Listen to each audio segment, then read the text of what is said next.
stayed overnight at Mission Hospital in Asheville with the discomfort and bruising. X-rays showed no broken bones. He is at home today. He is doing fine. If this warrants any update in this broadcast, we'll bring it to you.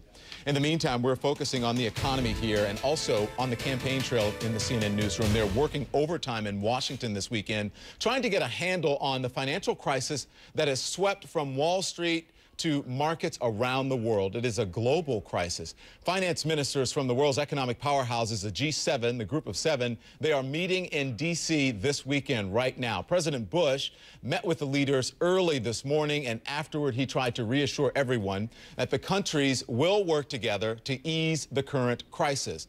There is no better sign of the hard times on Main Street, I should say your street, again, not everyone lives on Main Street, than slow auto sales. As automakers struggle, there are published reports that General Motors and Chrysler have discussed a possible merger. There was some talk earlier in the week that GM might not even make it. All right, in tough times, people have to buy basic necessities. The Dallas Farmers Market is a popular spot to save some money for you. Bobby and Billy, they join us now live. First of all, I've got to say thank you very much to you. How are you guys doing? Thank you. I'm doing great. How Fine, are you today? How are you? I'm doing very well. Okay, so in the Dallas area, you have got the school district there, the ISD, laying off 1,100 people. You've got American Airlines, which they're laying off people. You've got other businesses laying off people. How has this affected you? Are any of you in a layoff? Are you seeing any of your neighbors, any of your friends in layoffs, Bobby? Yes, I have. During the, as you know, in Dallas, they have a big crisis with the DISD layoff, and I know people that's involved with that, and it's really affecting people here very, very bad. Yeah, and it's been very hard. Yeah, you're shaking your head. Why so? Well, I mean, for example, I work with a nonprofit organization, freedomrelease.org, and the fact is that going out there trying to raise money for, for any kind of a cause is very difficult. Most of our donors are telling us that they've got to hold off on donations right now. When you're in my position, I'm 100% dependent upon the donations of people that are in high places and are in high finance, and so that's affected me. Secondly, I've had to get rid of my car. I've had to downsize.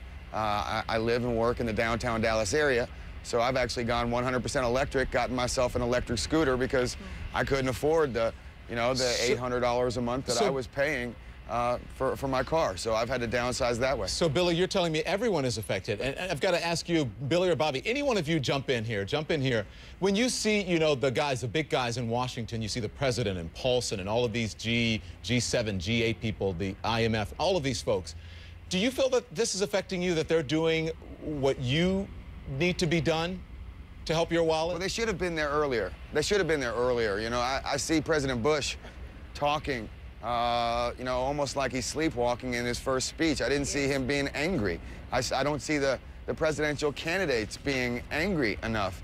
And then all of a sudden, it needed to happen. The fact that they are showing solidarity, the fact that they are getting behind the president and showing that in every single country, that they're here in the United States, giving the world a little bit of peace, that we're not on an island. Hey, let Bobby jump in here real quick. Let Bobby jump in here, Billy. Go ahead, Bobby. I'll give you the last word. And also about the bailout, first of all, when they did the $700 million bailout or whatever, I really thought maybe it's going to help the CEOs, and I feel like that's not right because, we need to help the people. The people are in need, not the big companies. All right. And I feel like, until we see some happening or some effects or some trickle down of that money coming down to help the people, then we just don't know. But as far as helping the bailout for the CEOs, I think that's ludicrous. Okay, real quick, we have to go. If you can just give me a one-word answer, a yes or a no, both of you.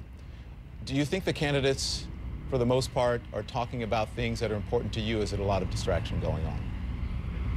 I believe they are, yes. Yes, I believe they are to most part. Sometimes they sway away a little bit, but I think if they stay focused on the issues and trying to help the people, I think we will have, and plus getting the right president in there that is concerned about people and not the CEOs and the big companies, I think we'll be better off. Bobby and Billy. John. Thank you very much. We really appreciate it. We know that you guys are busy and you're trying to enjoy your weekend as well. Thank you for sharing with our viewers. At least they can see that many people are dealing with what they're dealing with as well. Thank you, guys. Best of luck to you. Appreciate your hard work, Yeah, Don. appreciate it. God bless. Thank you very much. God bless you guys, too. Okay, so we have been talking to you about what's going on in the campaign trail as well. Let's bring this up if we have the one by Twitter. Let me pull it up here in the newsroom. You see this MS Strategies, Inc. He says, Don, let me get mine up here. He says, Don, the McCain camp is, what they're doing is recklessly waging, he said, a culture war, and it is getting obvious.